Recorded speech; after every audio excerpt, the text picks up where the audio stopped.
Um quadrinho que pega a promessa de igualdade, coloca dentro de um abrigo de animais e mostra como um ideal bonito pode apodrecer nas mãos erradas. Meu nome é Silp e este é o Indicando Mangás e Quadrinhos. Inscreva-se no canal e me siga lá no Instagram, @Indicando Mangás e Quadrinhos, tudo junto e sem acento.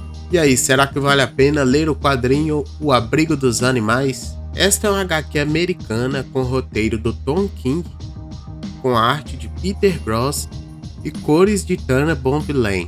Tom, Peter e Tana possuem bagagem com trabalhos tanto na DC como também na Marvel. A HQ foi lançada nos Estados Unidos em 2024 e foi lançada agora em 2026 aqui no Brasil por meio da editora Taverna do Rei. É uma HQ muito bonita, como vocês podem ver, capa dura, cores vibrantes e o papel das páginas é aquele crochê brilhoso que é usado em revistas. É um excelente trabalho da Taverna do Rei.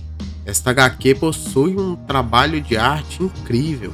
O Abrigo dos Animais tem a proposta de pegar a base do livro A Revolução dos Bichos de George Orwell e atualizar isso para um abrigo de animais, onde cães, gatos e coelhos se revoltam contra os humanos e precisam descobrir como construir uma nova sociedade depois da Revolução.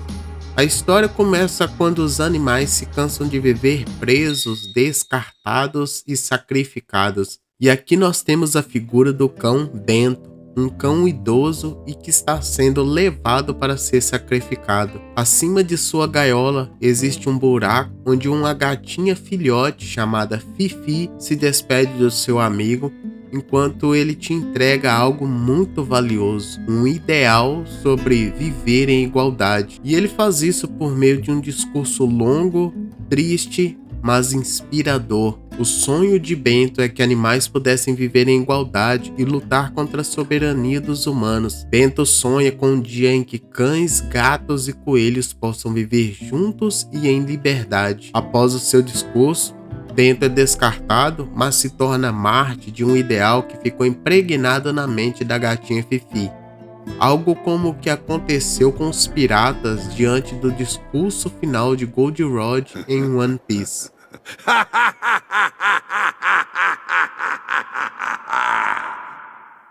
Querem o meu tesouro? Fique à vontade para pegá-lo. Procurem! Nele está tudo que este mundo pode dar a vocês. Agora! Anos se passam, Fifi agora é uma gata adulta e é chamada de Madame Fifi. No dia em que os humanos decidem sacrificar um Doberman chamado Titã, é iniciada a revolução. Quando a jaula se abre, Titã ataca o humano, enquanto Madame Fifi abre as jaulas dos outros animais. Cães e gatos juntos expulsam os humanos do abrigo e tomam o controle. Depois eles libertam os coelhos, mesmo com os cães não concordando. Finalmente, podem construir um lugar baseado em liberdade e igualdade. Um tempo depois, vivendo em liberdade, um cão acaba atacando um coelho. No fim das contas, ele só estava sendo um cão, mas isso quebra o ideal que eles defendem. Então surge a necessidade de criar um sistema político para estabelecer regras e elegerem líderes. O que começa de forma organizada, aos poucos entra em colapso dependendo de quem está liderando. E aqui entra a parte política que mais me chamou a atenção.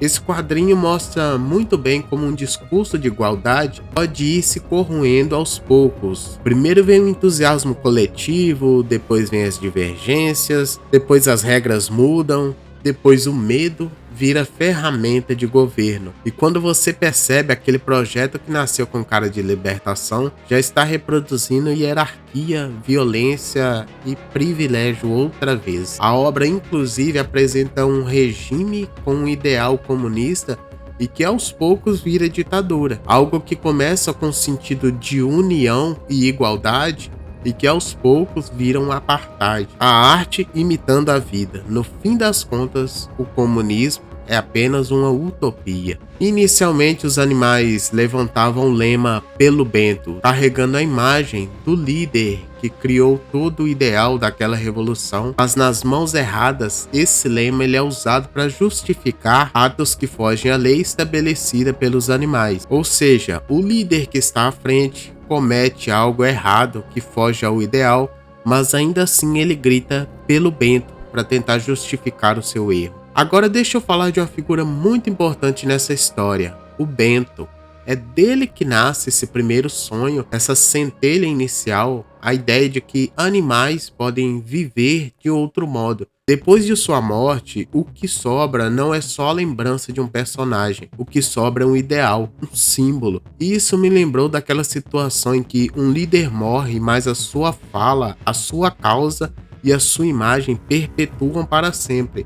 Vamos pensar, por exemplo, em figuras como Martin Luther King Jr., cuja morte não matou a ideia que ele representava. Pelo contrário, transformou sua memória em legado político e moral muito maior do que o próprio indivíduo. A comparação aqui não é equivalência entre os personagens. O Bento seria um Martin Luther King. Não é isso. Eu estou falando da força simbólica que um Marte pode ganhar depois que desaparece. E isso para mim é uma das sacadas mais interessantes do quadrinho, porque toda revolução gosta de ter seus mortos ilustres, seus nomes sagrados. O problema é que muitas vezes o ideal deixado para essas figuras vai sendo reinterpretado por quem vem depois, e nem sempre com honestidade. Às vezes o líder morre defendendo a liberdade e igualdade, e o que fazem com o nome dele depois é legitimar controle e poder. E o Abrigo dos Animais sabe brincar com isso muito bem. Outro ponto forte é como os personagens representam posições dentro desse novo sistema.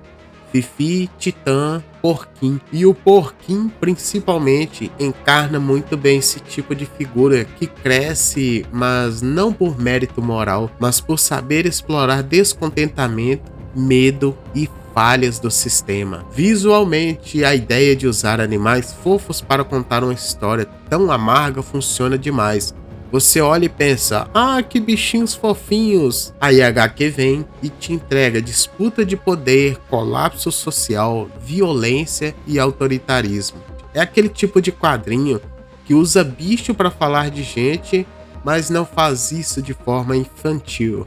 Faz com veneno. Um detalhe que eu achei interessante é que a linguagem do quadrinho se aproxima muito mais da de um livro propriamente dito do que de um HQ. Bom, acho que eu falei pra caramba, eu gostei muito dessa HQ. Minha nota final é um 9 de 10. Bom, não deixe de se inscrever no canal e me siga lá no Instagram, @indicando mangás e quadrinhos, tudo junto e sem acento. Sapé com like bem gostoso aí, galera. Até a próxima.